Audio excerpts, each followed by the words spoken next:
Hello, welcome back to Rajitha's world. ముందుగానైతే మనము అరటికాయ బజ్జీ ఎలా తయారు చేసుకోవాలో చూపిస్తానండి. చాలా బాగుంటుంది. పైన క్రిస్పీగా లోపల క్రంచీగా చాలా బాగుంటుందండి.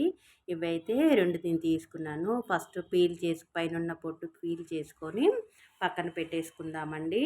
పక్కన పెట్టేసుకొని అవి సన్నగా సన్నగా అంటే మరీ పల్చగా కూడా పొడవుగా కట్ చేసి ఈవెన్గా పెట్టుకోండి. వీటిని పెట్టుకొని సైడ్కి పెట్టేసుకోండి.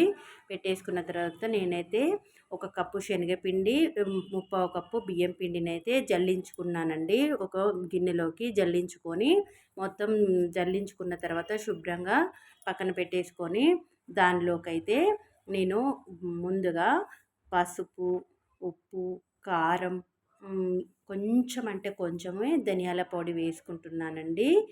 వేసుకొని మొత్తం ఈవెన్గా కలుపుకొని మంచిగా కొంచెం కొంచెం వాటర్ వేసుకుంటూ లూజ్గా మంచిగా నేను చూపించే విధంగా కలుపుకోండి ఫ్రెండ్స్. చాలా బాగుంటుంది.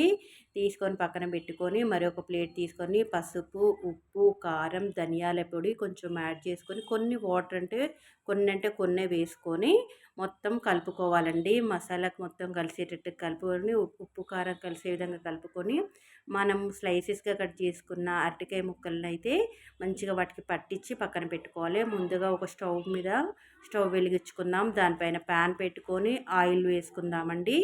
ఆయిల్ మంచిగా హీట్ అయిన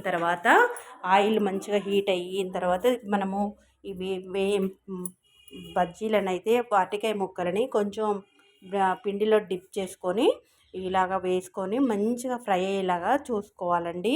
అసలు లో ఫ్లేమ్లోనే కాకుండా మీడియం ఫ్లేమ్లో పెట్టుకోండి. స్టవ్ పెట్టుకొని మంచిగా లోపల మెత్తగా పైన క్రంచీ లాగా వేగిపోతాయండి. ఇంతే, ఎంతో సింపుల్ టేస్టీ అయిన అరటికాయ బజ్జీలు అయితే రెడీ అయిపోతాయి. చాలా బాగుంటాయండి. పిల్లలు ఇంటికి రాగానే స్కూల్ నుండి ఇంటికి రాగానే ఇవి చూసి అయితే చాలా ఎంజాయ్ చేస్తారు. ఈవినింగ్ టైంలో చాలా బాగుంటుంది ఫ్రెండ్స్. ట్రై చేయండి మీరు కూడా, చాలా బాగుంటాయి.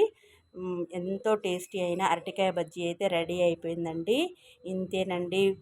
మీరు కూడా ట్రై చేయండి, షేర్ చేయండి, కామెంట్ పెట్టండి. Bye friends.